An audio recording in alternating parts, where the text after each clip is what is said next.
QE पद्धति प्राप्त करने के लिए वह जो कुछ भी कर सकती थी, लेकिन बाधा को तोड़ने में सक्षम नहीं थी। आज जियो मेई ने अपनी कमर के चारों ओर थोड़ी तंग स्कर्ट और एक रिबन के साथ सुंदर लाल कपड़े पहने हुए थे, जो खुद को उसकी कमर के चारों ओर बांधता है। अभी उसका शुद्ध और प्यारा चेहरा चिंतित लग रहा था क्योंकि उसकी भौहें एक साथ बुनी हुई थी। उसके आसपास के कुली व्यावहारिक रूप से उससे बात करने की कोशिश में खुद पर गिर रहे थे। जियो मेई का मूड दूसरे से खराब होता जा रहा था। वह मूल रूप से हताशा के करीब थी। आज से पहले उसके पिता ने चुपके से उसे एक कमरे का नंबर बताया था, उसे बताया था कि उसकी क्यूई पद्धति को पकड़ना अनिवार्य था। हर संभव तरीके की कल्पना करने और घंटों खर्च करने के बाद उन्हें अंततः क्यूआई विधि मंडप की व्यवस्था के लिए जिम्मेदार लोगों से जानकारी का एक अंश मिला। वह जानता था कि अगर जियो मेई को विंड एट्रीब्यूट हाई हुआंग क्यूई विधि मिल सकती है, तो वह सत्ता की दौड़ में बाकी सभी से आगे होगी। हालांकि जियो मेई के पिता को सही कमरे का नंबर मिला, लेकिन उन्होंने कमरे में बाधा की स्किज़ को ध्यान में रखने की उपेक्षा की। जियो मेई सीधे 1 घंटे के लिए कमरे से बाहर था, लेकिन वह इसकी सुरक्षा को तोड़ने में असमर्थ थी और भले ही अन्य कुलवासी उसकी मदद करने के विचार से डोल रहे थे, वे इसे हिला भी नहीं सकते थे। सुरक्षात्मक पर्दे पर एक समय में केवल एक व्यक्ति द्वारा हमला किया जा सकता है, और यदि बाधा ने 2 या 2 से अधिक लोगों को इसके माध्यम से तोड़ने की कोशिश कर रहा है, तो यह इसकी सुरक्षा को बढ़ावा देगा। अंत में यह एक छेद के साथ बाल्टी का उपयोग करके पानी खींचने की कोशिश करने जैसा था। अब तक 2 घंटे पहले ही है FCTX रीड द गॉड जा चुके थे। अगर वह जल्द ही कमरे की सुरक्षा को नहीं तोड़ सकती, तो जियो मेई खाली हाथ छोड़ देगी। एक भी क्यूई विधि प्राप्त करने में सक्षम नहीं होने के परिणामों के बारे में सोचकर जियो मेई की प्यारी आंखें मदद नहीं कर सकती थी, लेकिन पानी शुरू कर देती हैं। एक धुंधली निगाहों से उसने एक कड़वी मुस्कान के साथ अपना सिर हिलाया।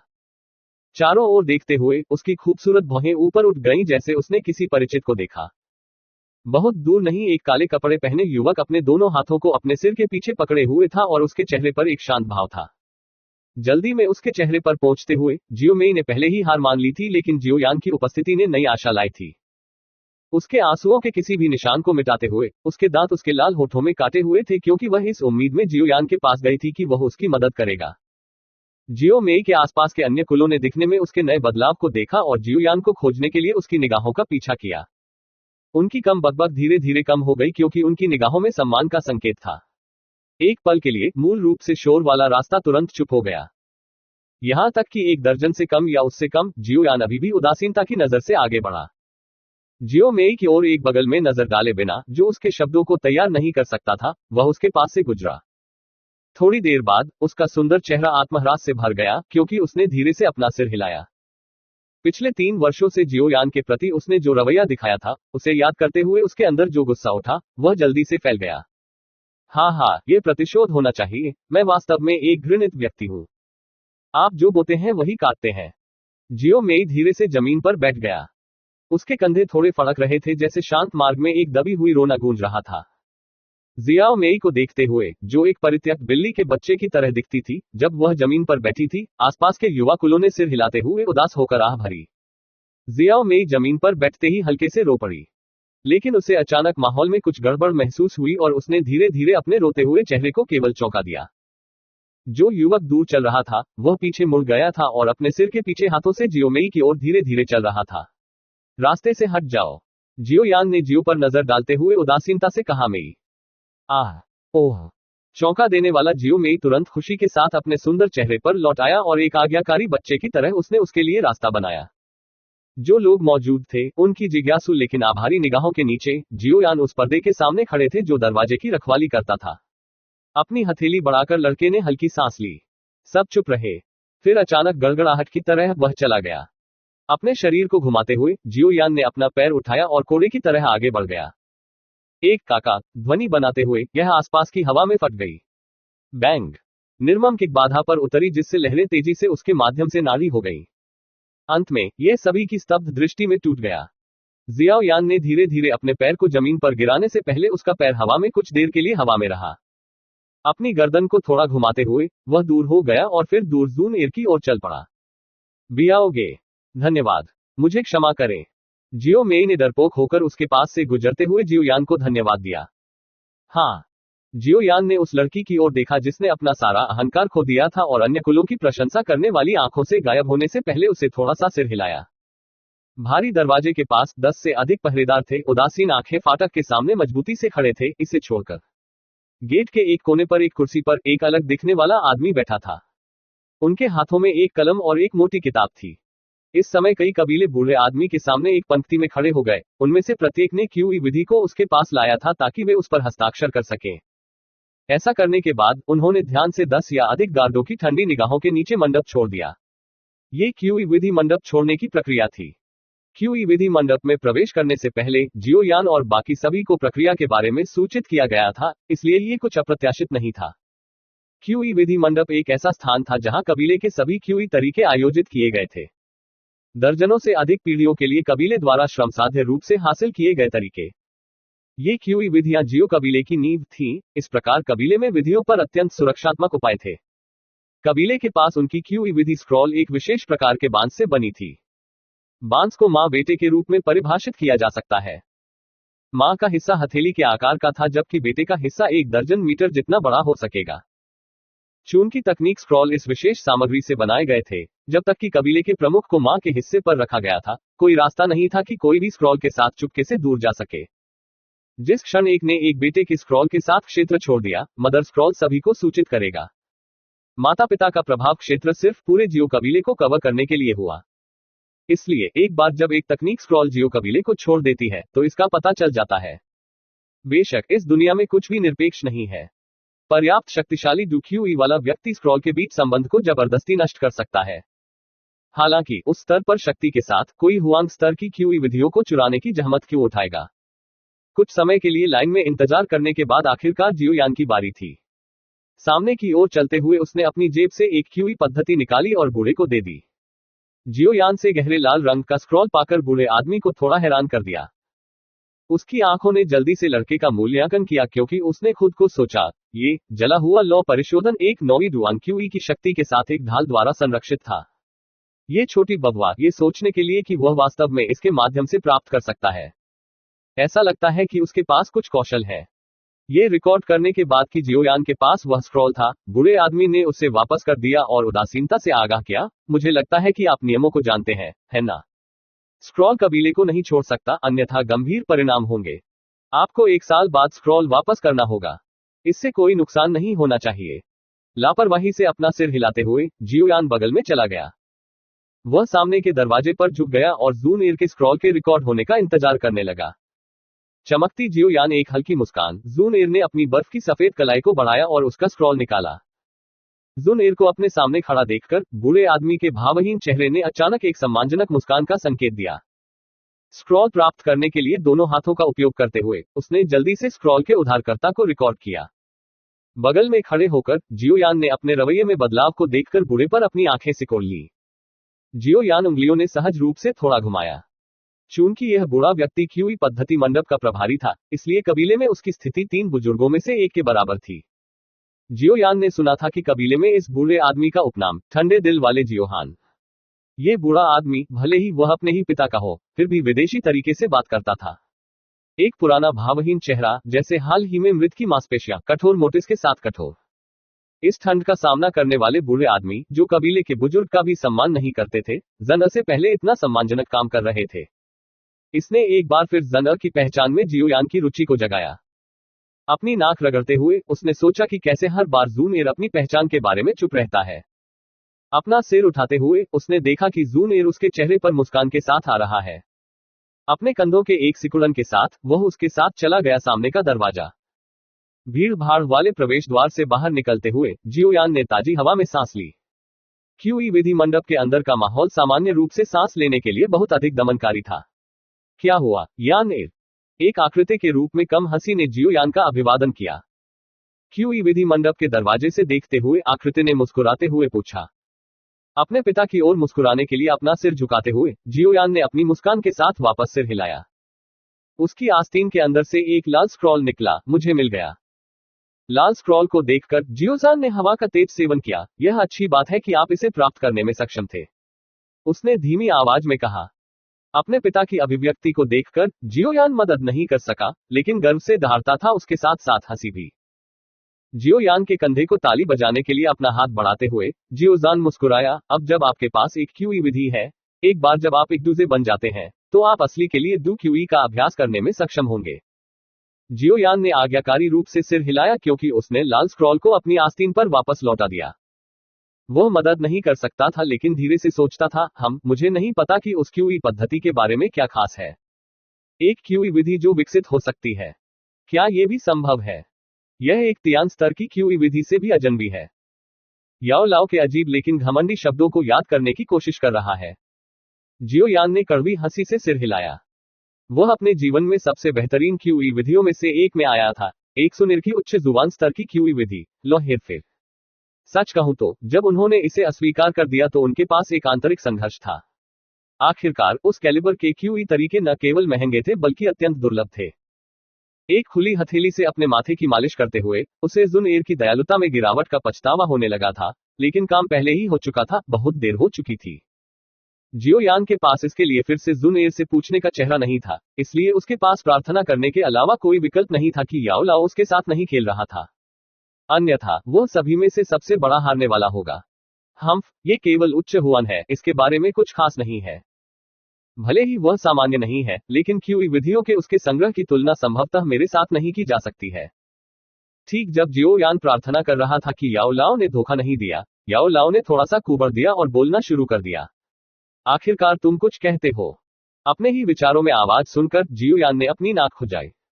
बोलते हुए उसका मुंह एक सुखद मुस्कान में ऊपर की ओर फड़फड़ाता था।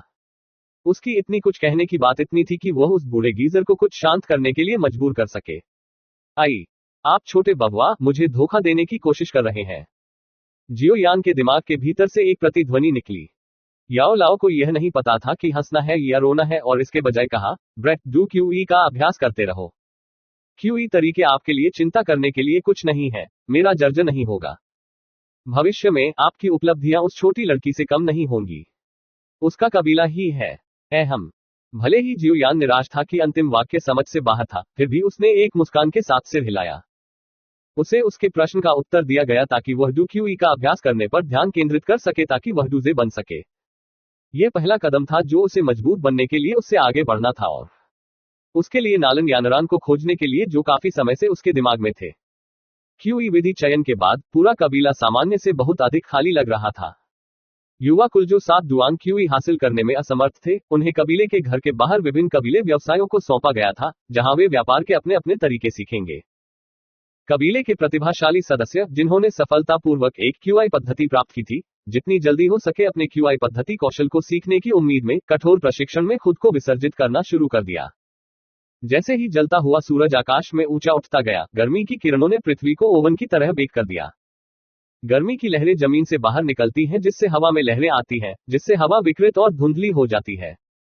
जियो कबीले की सीमा से लगे पहाड़ के ऊपर घने जंगल के भीतर घने पत्ते के माध्यम से सूरज की रोशनी छलकती है, जो पत्तों से घिरी हुई जमीन को प्रकाश की छोटी बूंदों के साथ बिखेरती है, जैसे सितारों से भरा आकाश। छोटे से जंगल में 2 छायाएं बुनी और पार हो गईं। जब भी उनकी हथेलियां मिलती थी तो विस्फोट हवा में लहराते थे। प्रत्येक विनिमय से हिंसक हवाएं बहती रहीं, गिरे हुए पत्तों के माध्यम से दौड़ती हुई और उन्हें हवा में उछाल दी। वार की एक और भयंकर हड़बड़ाहट में उलझते हुए जियो यान ने दोनों हथेलियों का इस्तेमाल जून एर के गोरे हाथों को पार करने के लिए किया और प्रत्येक काउंटर के साथ एक मफल बूम की आवाज सुनाई दी। हालांकि प्रत्येक हमला हल्का लग रहा था, वास्तव में जब भी कोई उतरा तो वह तुरंत शातिर और शक्तिशाली हो जाएगा। जियो यान के मुंह के कोने फड़क गए क्योंकि वह एक मजबूत ताकत से मारा गया था, जो इतना मजबूत था कि वह 2 कदम पीछे हट गया। दूसरी ओर जुन एर हर समय हिट होने के कारण उसकी नाजुक हथेलियों पर चोट के निशान होने लगे थे। जियो यान को पीछे की ओर ठोकर देखकर जून एर के होठों पर एक हल्की मुस्कान बन गई, क्योंकि उसके गोरे हाथ धीरे धीरे हवा में नाच रहे थे। उसकी उंगलियां लिपटी हुई थीं एक सुनहरी रेशमी चमक में। टीएस इतना मजबूत। बस ने थोड़ा चौंक गया। जियो यान अंदर से अपना सिर हिलाया और अपनी आंखों को जून एर पर निर्देशित किया। उसके चेहरे पर हल्की मुस्कान थी। फिर उसने अपने होठों को चाटा, एक मजबूत युद्ध वासना का उत्सर्जन किया। उसने अचानक अपने पैरों के तलवों से खुद को जमीन से बाहर धकेल दिया और आगे की ओर धराशायी हो गया। उसके जागने में मिट्टी के धब्बे बिखर गए। आने वाले जियो यान पर एक नजर के साथ जून एर के प्यारे मुंह के कोने ऊपर उठ गए, क्योंकि उसके हाथों पर सुनहरी चमक तेज हो गई थी। जियो यान के आगे बढ़ने के बाद एक छोटा गड्ढा छोड़ दिया गया था। वह अचानक जन से 1 मीटर दूर रुक गया। उसका स्टॉप इतना सही था, ऐसा लग रहा था कि जियो यान कभी भी हिल गया नहीं था।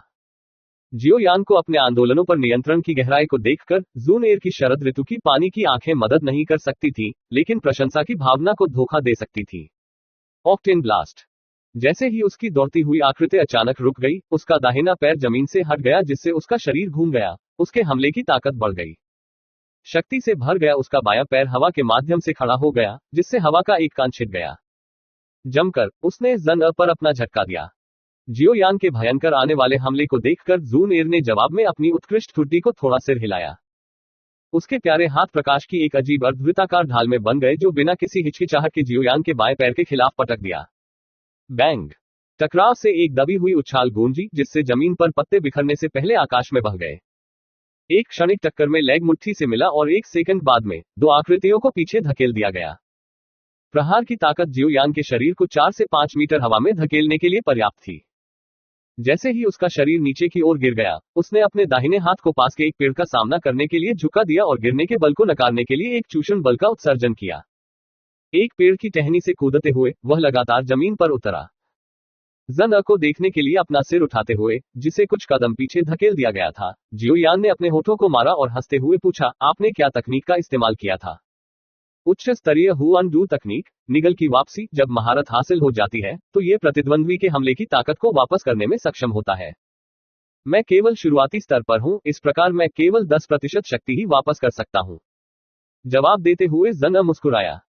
समझने के बाद जियोयान के भीतर से एक विचार उभरा, दूसरे का मुकाबला करने के लिए एक बल उधार लेना, ये दो तकनीक जिसका इस्तेमाल बड़े भाई जियोयान भी बुरा नहीं है। अगर जून एयर आपकी ताकत के साथ एक स्टार डूजे नहीं होता, तो मैं उस हमले से मजबूत ताकत का सामना करने में असमर्थ होता। जून एयर मुस्कुराया, उसकी आंखें दो अर्धचंद्राकार बना रही थी। जियोयान ने बिना किसी टिप्पणी के अपनी गर्दन घुमाते हुए सिकोड़ लिया। एक उच्च स्तरीय लड़ाई ने मांसपेशियों की थकान और मानसिक थकावट का निर्माण किया। उसके चेहरे से पानी की तरह बहने वाले पसीने को रगड़ते हुए जियोयान ने चुपचाप गर्म और आर्द्र मौसम को शाप दिया, इससे पहले कि वह अपनी शर्ट उतारता। शर्ट के नीचे उनकी युवा कुछ तनी हुई और फिट काया सामने आई थी। भले ही इसे मांसल नहीं माना जाता था, लेकिन उनके छोटे शरीर ने एक विस्फोटक शक्ति छिपा दी। आधा नग्न जियोयान का आनंद लेते हुए एक सुनेर का सुंदर चेहरा चमक उठा। जियोयान ने उसके कपड़े पकड़ लिए और चूना पत्थर की चट्टान के खिलाफ थककर झुक गया। जून एयर का सामना करते हुए उसने एक कड़वी हंसी निकाली, आह, पहले से ही 2 महीने हो चुके हैं, फिर भी मैं अभी भी 8 डुआन क्यूई पर फंस गया हूं। कुछ हद तक असहाय जियोयान को देखते हुए जून एयर ने उसके होठों को शुद्ध किया और हंसा। इनायत से बैठी वह जियोयान में शामिल हो गई और चूना पत्थर की चट्टान के खिलाफ झुक गई।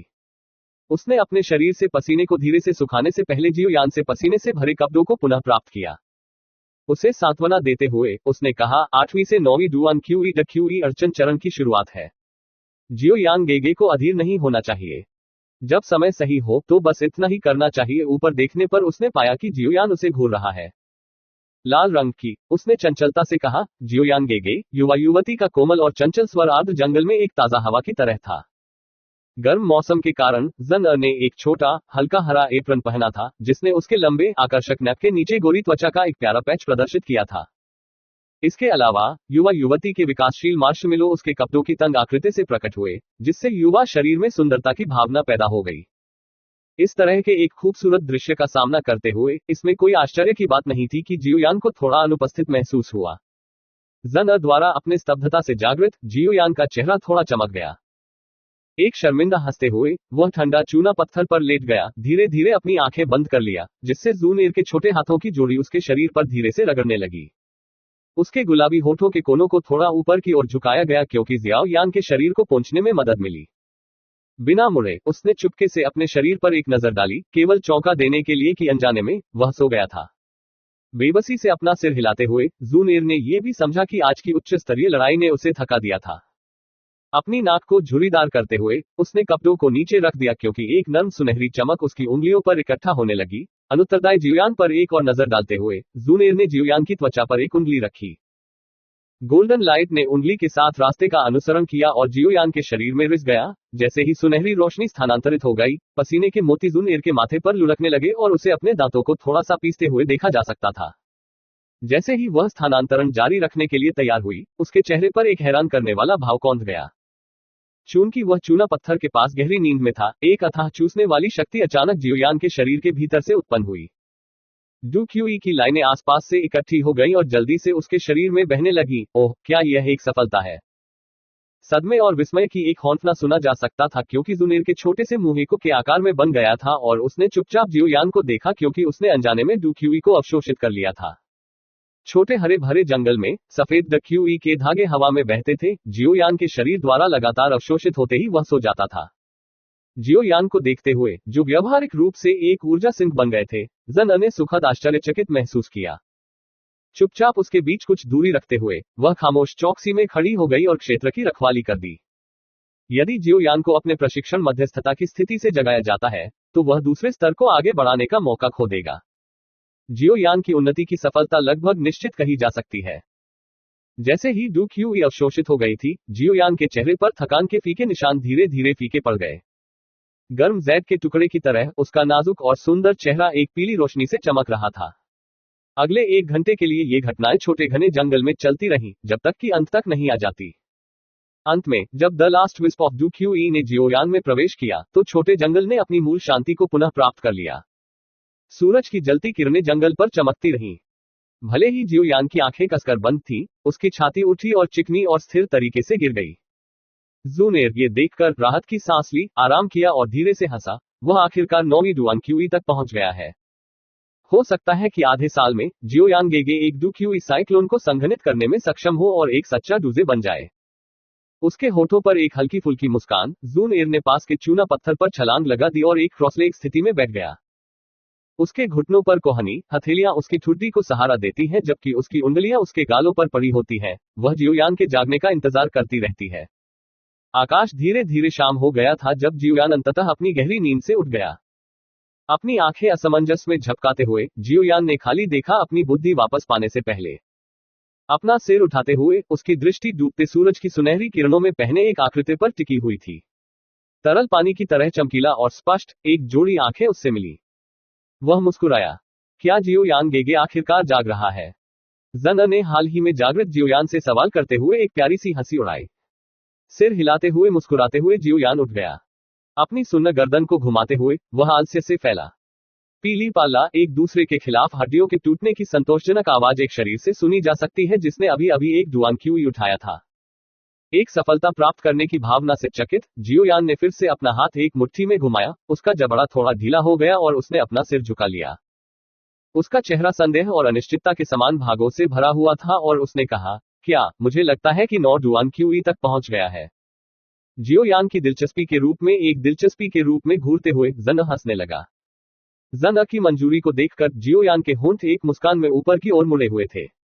उसके दिल को सुखद आश्चर्य हुआ, हालांकि वह अभी भी नहीं जानता था कि हंसना है या रोना है।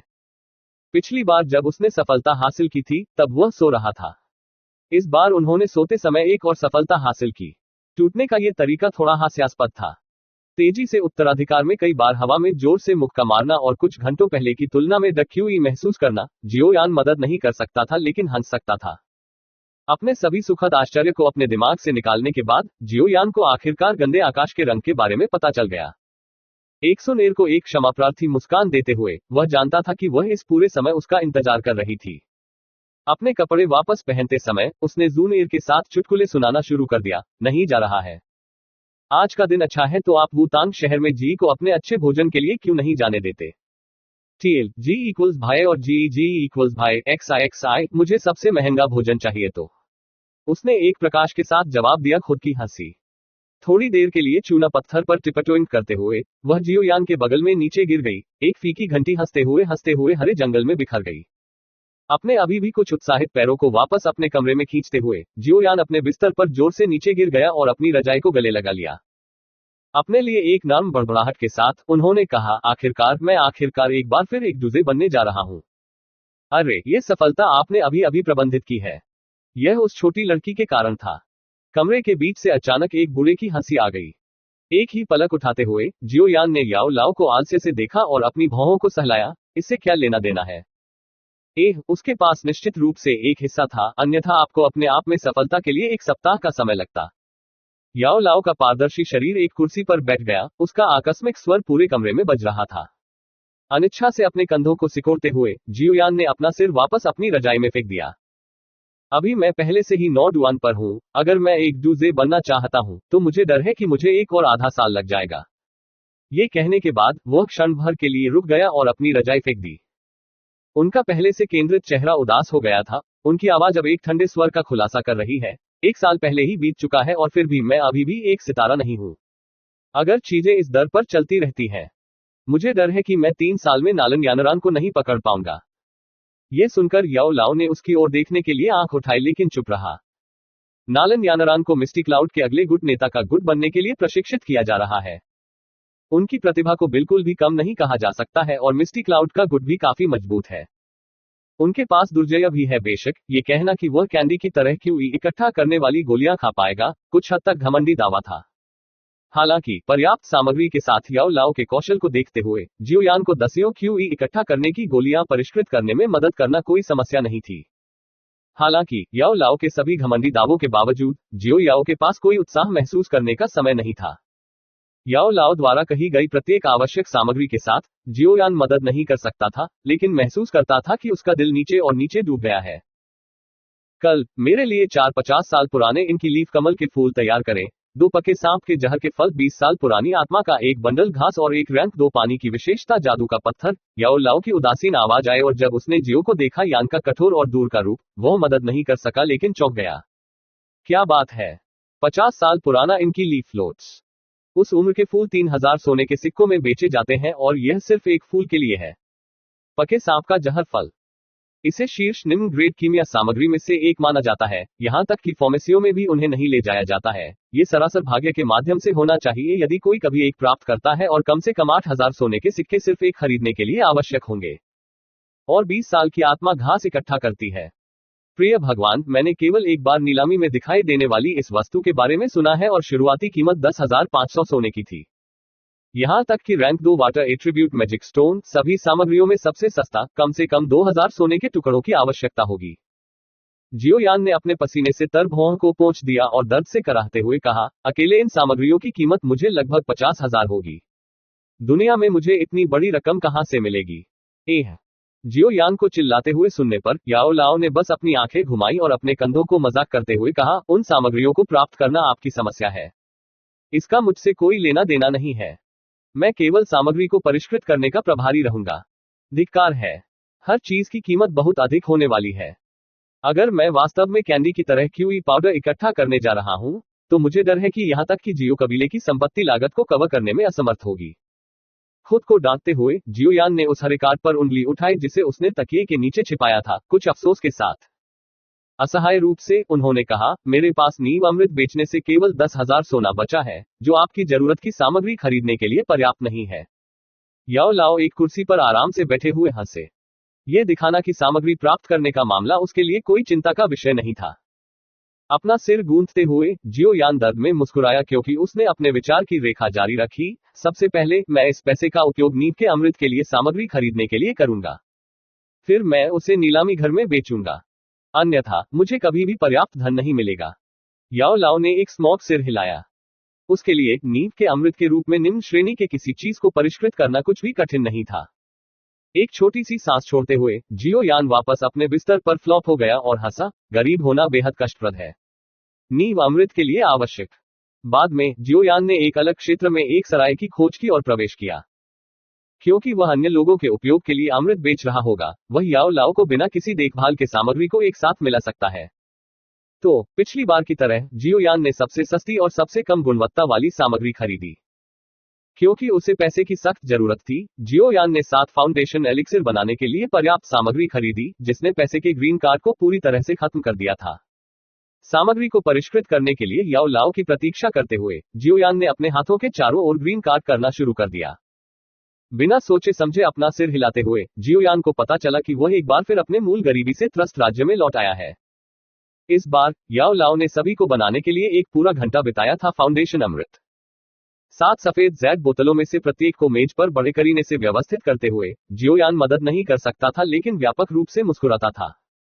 प्रत्येक बोतल को सावधानी से कपड़े में लपेटते हुए उसने उन्हें अपनी पीठ पर कसकर सुरक्षित कर लिया। धीरे धीरे अपनी पीठ पर अमृत को थपथपाते हुए जियोयान ने खुद को और अमृत दोनों को छिपाने के लिए खुद पर एक बड़ा काला लबादा घुमाया, इससे पहले कि वह खुद को सराय से बाहर निकले। ट्रेजर इंस्पेक्शन हॉल के अंदर प्राइमर नीलामी घर में प्राइमर नीलामी की शीर्ष नीलामीकर्ता याफी सदमे में उसके सामने नींव के अमृत से भरी 7 छोटी जेड बोतलों को घूर रही थी। उसकी आंखों ने उसकी सामान्य चमक खो दी थी और वह एक अनिश्चित कोण पर आगे झुक गई। खांसी। अपनी काली पाउच के साथ याफी से बहुत दूर नहीं बैठी, जियोयान ने खांसते हुए उसे वापस ध्यान में लाया। उसके हल्के सफेद हाथों ने जेड की बोतलों को कोमलता से टटोला, जबकि उसने अमृत को सूंघने की कोशिश की और अमृत को प्रमाणित किया। थोड़ी देर बाद उसने बोतलों को नीलामी के कीमियागर विशेषज्ञ गूनी को सौंप दिया। बुनियाद को उससे अमृत लेते हुए गूनी ने बोतल का बारीकी से निरीक्षण करना शुरू कर दिया और फिर टिप्पणी की, ये सभी वास्तव में नींव के अमृत हैं। गूनी की पुष्टि सुनने के बाद याफी की भौहें आश्चर्य से उछल गईं। उसने देखा कि उसके सामने काले रंग का लबादा है और उसका चेहरा मुस्कुरा रहा है।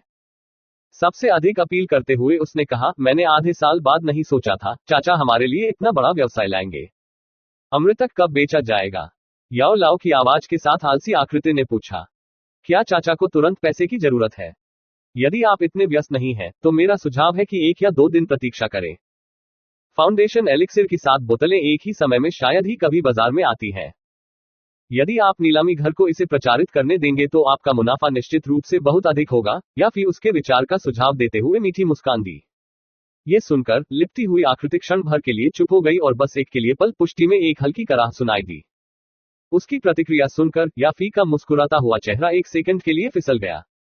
उसके गोरे हाथ उसके प्याले के लिए पहुंचे और वह उसे अपने होठों पर ले आई। वह अब ये पता लगा सकती थी कि यह ब्लैक क्लोक्ड फिगर रैंक 2 कीमियागर था, अगर रैंक 3 कीमियागर नहीं। प्याली की प्याली से एक घूंट लेते हुए क्लोक्ड फिगर ने एक बार फिर एक बुजुर्ग आवाज के साथ बात की, शायद आपका नीलामी घर मुझे कुछ कीमिया सामग्री खरीदने में मदद कर सकता है। एक कुर्सी के ऊपर बैठते ही याफी की चमकीली आंखें चमक उठी। और भी उज्जवल मुस्कुराते हुए उसने कहा, चाचा क्या सामग्री चाहते हैं? 450 साल पुराने स्याही के पत्तों के कमल, 2 पके हुए सांप के जहर के फल, 20 साल पुरानी स्पिरिट इकट्ठा करने वाली घास का एक बंडल और एक पानी की विशेषता रैंक 2 मैजिक कोर। याफी की ओर से गूनी का चेहरा सूचीबद्ध सामग्री को सुनने पर काफी बदल गया। काले लबादे वाली आकृति को देखते ही उसकी आंखों में भ्रम की स्थिति थी। हे, याफी निश्चित रूप से अंकल को उन सामग्रियों को खोजने में मदद करेगा। जिस क्षण मैं किसी भी वस्तु का एक ही उल्लेख सुनूंगा, मैं तुरंत चाचा को सूचित करूंगा।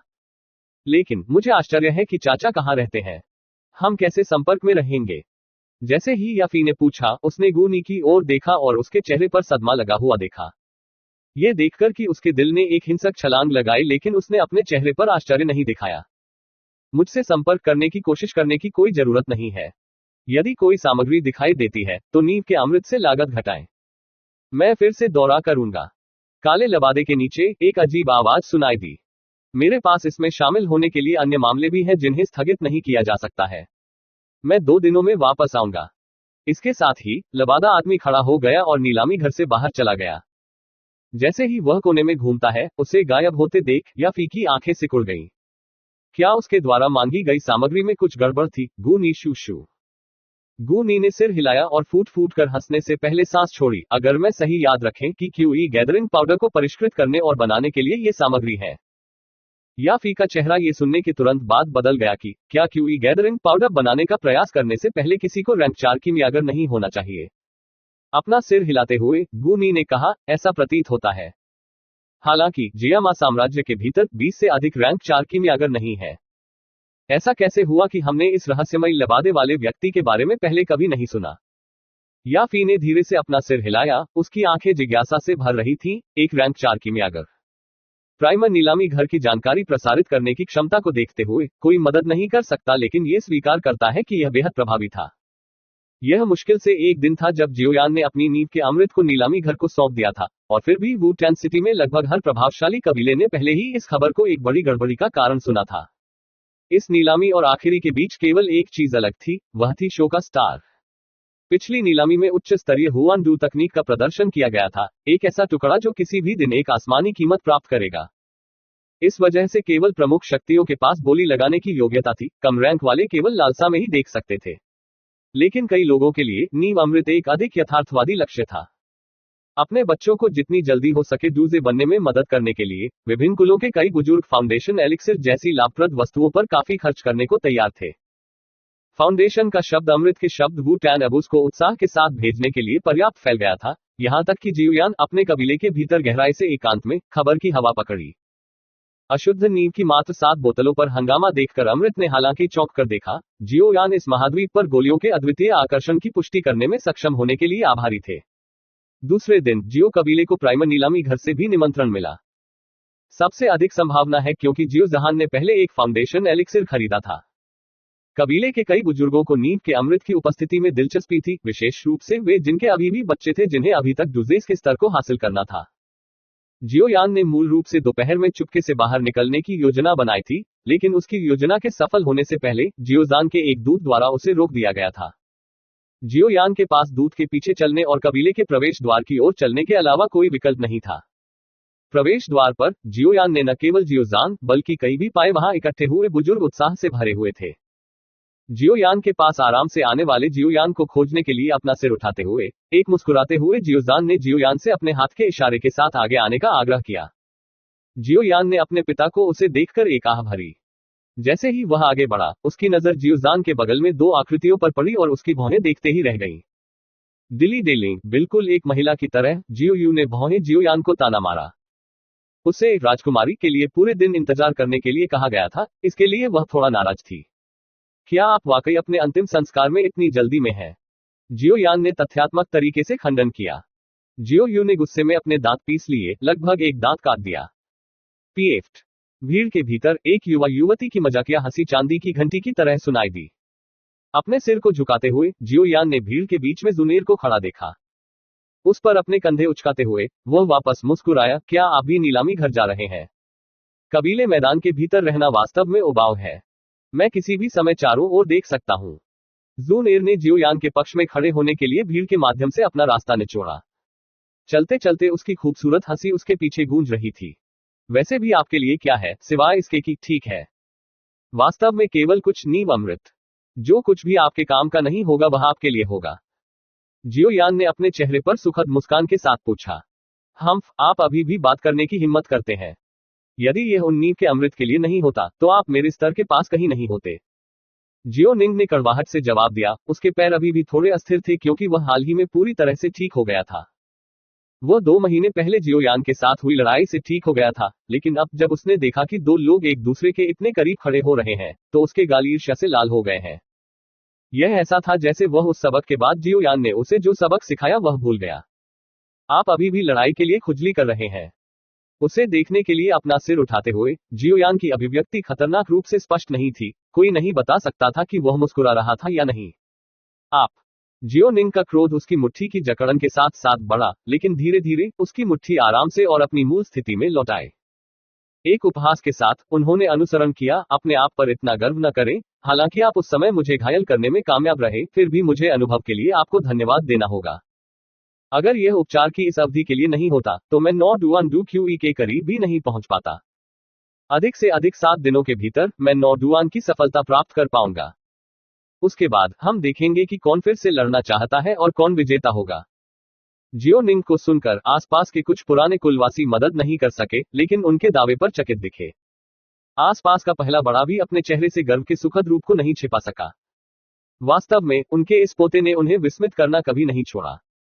जियोजान की भौहें कुछ झुंझलाहट से झुर्रीदार हो गई क्योंकि उसने पहले बड़े को देखा। जब वह हर किसी को जाने की तैयारी के लिए संकेत देने के लिए अपना हाथ लहराने वाला था, तो वह रुक गया क्योंकि उसने जियोयान की जियोनिंग के प्रति मुस्कुराते हुए भाव को देखा और क्षण भर के लिए वह शब्दों से दंग रह गया, जो वह कहने वाला था कि उसके मुंह में मर गया। जियोनिंग का सामना करते हुए, जिसके चेहरे पर अभी भी वह अभिमानी उपहास था, जियोयान ने एक पल की खामोशी के बाद जम्हाई ली। फिर उसने अपना सिर हिलाया और तटस्थ स्वर में बोला, ठीक है। ये काफी शर्मनाक है। अभी कुछ दिन पहले मैंने गलती से नॉर्डुआन क्यूई में प्रवेश किया। मुझे डर है कि ऐसा लगता है कि आप अभी भी एक कदम पीछे हैं। जियोयान को सुनने के ठीक बाद आसपास के सभी कुलवासी चुप हो गए। जियोयान के भावपूर्ण चेहरे को देखकर सभी के चेहरों पर सदमे और विस्मय का भाव दिखाई दिया। जियोयान ने कहा था कि वह दुर्घटना से टूट गया। यह नहीं जानते कि उन्हें या तो हंसना चाहिए या रोना चाहिए। सभी के पास एक जैसा विचार था। इस बच्चे ने जानबूझकर जियोनिंग को मारा था जहां उसे चोट लगी थी। अधिकांश गरीब जियोनिंग। जियोनिंग की अभिमानी मुस्कान जियोयान को सुनकर कठोर हो गई।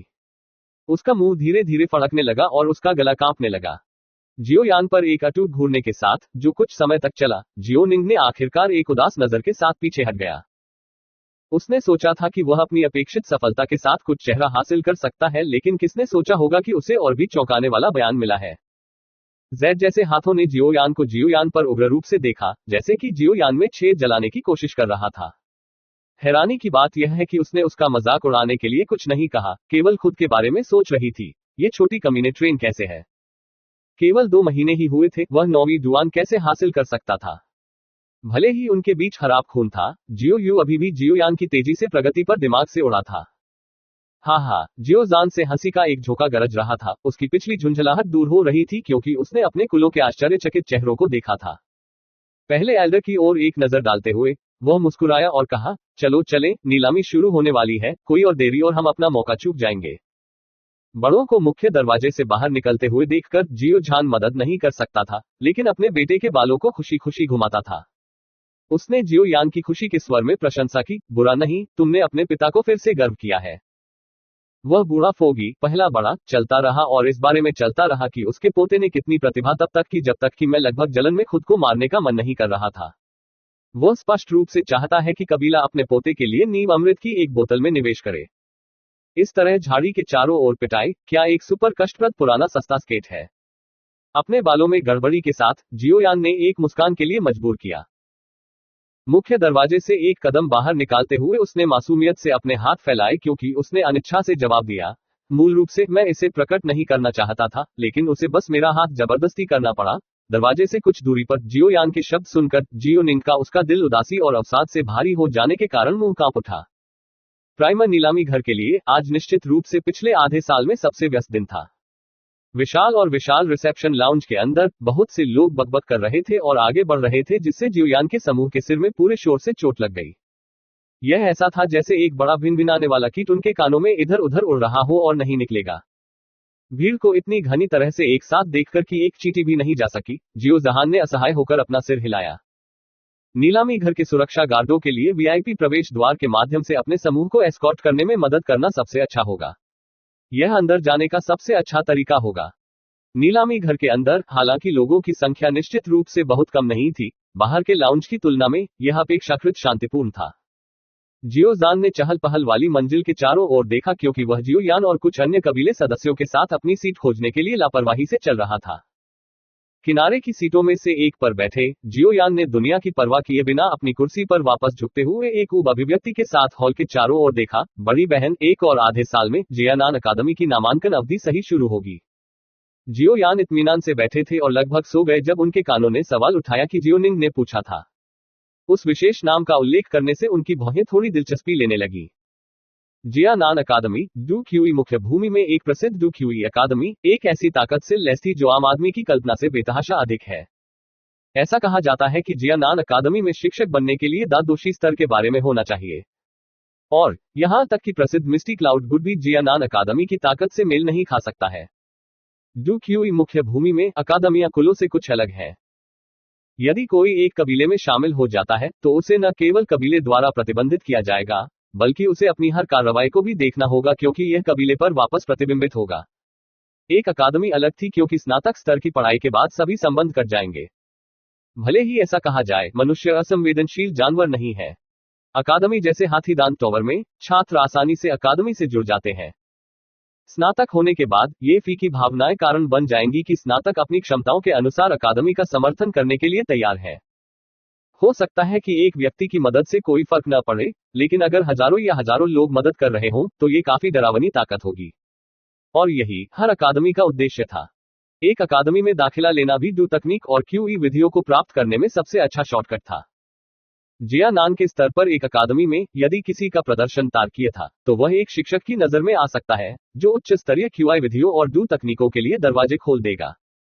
इन दोनों के हाथ में एक मजबूत डूजे बनने की दूरी काफी कम हो जाएगी। डू क्यूई मुख्य भूमि में क्यूई तरीके, डू तकनीक और कीमिया की गोलियां 3 सबसे अधिक मांग वाली वस्तुएं हैं। जियानान अकादमी इनमें से 2 क्षेत्रों में हावी है। इस प्रकार पूरे मुख्य भूमि पर लोग मानते हैं कि यदि कोई जियानान अकादमी में प्रवेश करने में सक्षम होता है तो उसे फिर कभी अपने भविष्य के बारे में चिंता करने की आवश्यकता नहीं होगी। जियानान अकादमी से स्नातक करने वाला हर कोई उज्जवल संभावनाओं के साथ एक अत्यधिक मांग वाला प्रतिभा है। इसलिए हर साल जियामा देश के अनगिनत युवा किसी भी तरह से जियानान अकादमी में आने की उम्मीद में हर तरह के विचारों का प्रयास करते हैं। इस प्रकार जियानान अकादमी निश्चित रूप से एक महान जगह है। हालांकि इसके नामांकन मानदंड बेहद सख्त हैं। 18 साल की उम्र से पहले 9वीं डुआनडू क्यूई तक पहुंचने के लिए ये आवश्यकताएं कई कम प्रतिभाशाली लोगों को रोकती हैं और इस प्रकार केवल सही मायने में प्रतिभाशाली लोगों को जियानान अकादमी में प्रवेश करने के लिए छोड़ दिया जाता है। जियो निंग की पूछताछ सुनने के बाद जियो यू ने थोड़ा सिर हिलाया। जियो यान पर एक त्वरित नजर के साथ उसने गर्व से उत्तर दिया, फरोनो नहीं, आप पहले ही मानदंडों को पूरा कर चुके हैं। इसके अलावा वुटान सिटी में भर्ती का प्रभारी मेरा शिक्षक है, जो एक 5 सितारा दादोशी है। इस तथ्य के साथ कि मैं यहाँ आपके लिए एक शब्द कहने के लिए हूँ, निश्चित रूप से इसके लिए कोई समस्या नहीं है, आप बिल्कुल। हाँ, ये बहुत अच्छा है। उसका जवाब सुनने के बाद जियो निंग का चेहरा आतिशबाजी की तरह चमक उठा और उत्साह में अपना सिर हिलाया। उनकी बातचीत सुनकर जियो यान का मुंह थोड़ा हिल गया। यदि यह पहले था तो वह उच्च स्तरीय टेक्निक और क्यूई विधियों को प्राप्त करने की उम्मीद में केवल जियानान अकादमी में प्रवेश कर सकता था। लेकिन अब चूंकि उसके पास याओलाओ था, जिसकी उत्पत्ति एक रहस्य बनी हुई थी, एक शिक्षक के रूप में जियानान अकादमी ने अब उसकी दिलचस्पी नहीं ली। क्या जियो यांग गेगे ने आधे साल में जियानान अकादमी के लिए प्रवेश परीक्षा देने की योजना नहीं बनाई है? जन ने धीरे से पूछा, जियो यांग की रुचि की कमी को उठाया। जन के सवाल पर जियो यू ने अपनी भौहें उठाई और दोनों की ओर एक नजर डाली। उसने पहले ही अपना मन बना लिया था कि अगर छोटा कमीने जियानान अकादमी में जाने की कोशिश कर रहा था, तो वह अपने शिक्षक से उसे थोड़ा पीड़ित करने के लिए कहेगी। जियो यान ने अपनी नाक रगड़ी और आलस्य से उत्तर दिया, कोई दिलचस्पी नहीं है। मैं संभवतः विम्पी बच्चों के झुंड के साथ क्या सीख सकता हूँ? अगर मुझे तकनीक चाहिए तो छिपे हुए खजाने की तलाश में चट्टानों से कूदना अधिक उत्साहजनक होगा। क्या घमंडी स्वर है। क्या आपको सच में लगता है कि एक अकादमी आपसे जुड़ने के लिए भीख मांगेगी? सिर्फ इसलिए घमंडी मत बनो क्योंकि तुम थोड़ी प्रतिभा के साथ धन्य हो। जियानान अकादमी में कई ऐसे हैं जो आसानी से आपसे मेल खा सकते हैं। वास्तव में प्रवेश न करना आपके लिए बेहतर होगा। आपके घृणित चरित्र को देखते हुए आप पाएंगे कि पिटाई की दुनिया है। जियो यांग की अकादमी के अपमान पर, जिस पर उसे बहुत गर्व था, जियो यू ने हिचकिचाया क्योंकि उसकी अभिव्यक्ति ठंडी हो गई थी। जियो यान ने क्रोधित जियो यू पर स्वीप करने के लिए अपनी दृष्टि घुमाए। उसके मुंह के किनारे नीचे की ओर झुके हुए थे, फिर भी वह उससे परेशान नहीं हो सका। नालन यानरान के साथ उनके वादे को 2 साल से भी कम समय में पूरा करने की आवश्यकता होगी। अब उसका एकमात्र लक्ष्य उस महिला को पार करना था। ज्यादा समय नहीं बचा था, लेकिन उनके बीच का अंतर अभी भी बहुत बड़ा था। जियो यान को विश्वास नहीं था कि जियानान में कोई है अकादमी जो शेष 2 वर्षों में नालन यानरान को पार करने में उसकी मदद कर सकेगी। चूंकि वे उसकी मदद नहीं कर सकते थे, इसलिए वह उस घटिया अकादमी में दाखिला लेने की जहमत क्यों उठाएगा, जब तक वे उसे याओ लाओ जैसी कीमिया कला में निर्देश नहीं दे सकते। लेकिन अगर वे कर सकते थे, तो क्या वे याओ लाओ के कौशल से मेल खा सकते थे? अपना सिर हिलाते हुए जियो यान ने अकादमियों के बारे में अब उसके साथ बहस नहीं करने का फैसला किया। चारों ओर देखने पर उन्होंने पाया कि 2 अन्य बड़े कबीले के सदस्य भी नीलामी में प्रवेश कर चुके हैं। एक और भीड़ के गुजरने के बाद जियो यान को अचानक एक ठंडी निगाहें महसूस हुई। संक्षेप में मुड़कर उसने महसूस किया कि टकटकी का मालिक वही है जिससे वह बाजार में भिड़ गया था, जिया झूठेओ। वर्तमान में जिया लाई कबीले का युवा मास्टर उसे दुर्भावनापूर्ण इरादे से घूर रहा था, जबकि कभी कभी उसके बगल में जुनईर की उत्तम आकृति पर वासनापूर्ण नजर डाल रहा था। इसने जियो यान को युवा गुरु से एक बुरी मुस्कान प्राप्त करने के लिए वापस घूरने का कारण बना दिया। जिया लाएओ को शांत रूप से घूरते हुए, जिसका मुंह खुलता और बंद होता रहता था, जियो यान मुश्किल से अपने इरादों को समझने में सक्षम था। यान कबीले से थोड़ा बेकार कचरा, आपने आखिरकार अपनी उम्र का अनुष्ठान पूरा कर लिया है ना? बेहतर होगा कि युवा मास्टर को वुटान सिटी में न देखे वरना। हे। जिया लाएओ पर थोड़ा झुकते हुए, जो हंसी में फूट पड़ा था, जियो यान उसकी आंखों में एक चिपचिपी रोशनी के रूप में बेहोश होकर मुस्कुराया। अपनी ठंडी निगाहों को छोड़ते हुए जियो यान ने अभिनय नहीं किया, बल्कि सभी 10 अंगुलियों को घुमाया, जबकि एक अजीब धक्का मुक्की बल उसकी हथेली में इकट्ठा होने लगा। यह था कि अगर उसके हाथ जीवित थे और सांस ले रहे थे। 1 साल से अधिक समय तक वैक्यूम हैंड और फायर पाम को परिष्कृत करने के बाद जियो यान, हालांकि यह कहने में असमर्थ था कि उसका कौशल पूर्णता तक पहुंच गया है, वह आत्मविश्वास से कह सकता है कि वह 2 कौशलों के बीच अधिक आसानी से स्विच करने में सक्षम था। अगर जियो याओ ने किसी के साथ छेड़खानी की, तो यह आश्वासन दिया गया था कि वह 2 तकनीकों को एक साथ जल्दी से छोड़ सकता है और दूसरे पक्ष को नुकसान पहुंचा सकता है। उसके बगल में जूनएयर ने जिया लाएओ की ओर एक त्वरित नजर दी। उसके होठों पर एक छोटी सी मुस्कान रेंग गई। जियोयान गेगे, वह आदमी पहले की तुलना में बहुत मजबूत लगता है। जियोयान ने अपने सिर को सहमति में झुका दिया, शांत जवाब दिया। आखिरी बार नीलामी में उनके पिता एक पवन विशेषता उच्च हुआन स्तर की क्यूई पद्धति जीतने में कामयाब रहे। यह 1 साल हो गया है और यह निश्चित रूप से जिया लाई के लिए पर्याप्त समय रहा है। जो हवा की विशेषता है, अपने पुराने डक क्यूई को नई विधि की डू क्यूई में बदलने और इस तरह उसे पहले से ज्यादा मजबूत बनाने के लिए। अरे, कोई आश्चर्य नहीं कि वह इतना अभिमानी हो गया है। क्या वह वास्तव में सोचता है कि एक उच्च स्तरीय हुआन तकनीक इतनी दुर्लभ है? जब उसने टिप्पणी की तो जूनएयर सभी मुस्कुरा रहा था। उसकी क्रिस्टल क्लियर आंखों के भीतर एक हल्की सुनहरी आग बेतहाशा नृत्य कर रही थी। जियोयान ने अपना सिर हिलाते हुए मुस्कुराया और चंचलता के संकेत के साथ उसने उत्तर दिया, आप जैसी धनी युवा लड़की के लिए जो पतली हवा से उच्च स्तरीय हुआन गुणवत्ता के क्यूई तरीकों को खींच सकती है, निश्चित रूप से ऐसा कुछ दुर्लभ नहीं है। जियोयान के चिढ़ाने वाले शब्दों को सुनकर जूनएयर ने अपनी लिली सफेद नाक को झुर्रीदार कर दिया। अपनी आंखें घुमाते हुए उसने कुछ कड़वाहट के साथ उत्तर दिया, भले ही ये दुर्लभ है, क्या जियोयान गेगे ने अभी भी इसे अस्वीकार नहीं किया है? उसने जो कहा उसे सुनकर जियोयान शर्मिंदगी में मुस्कुराया। अपनी ठुड्डी को मंच की ओर इशारा करते हुए उन्होंने कहा, नीलामी शुरू होने वाली है।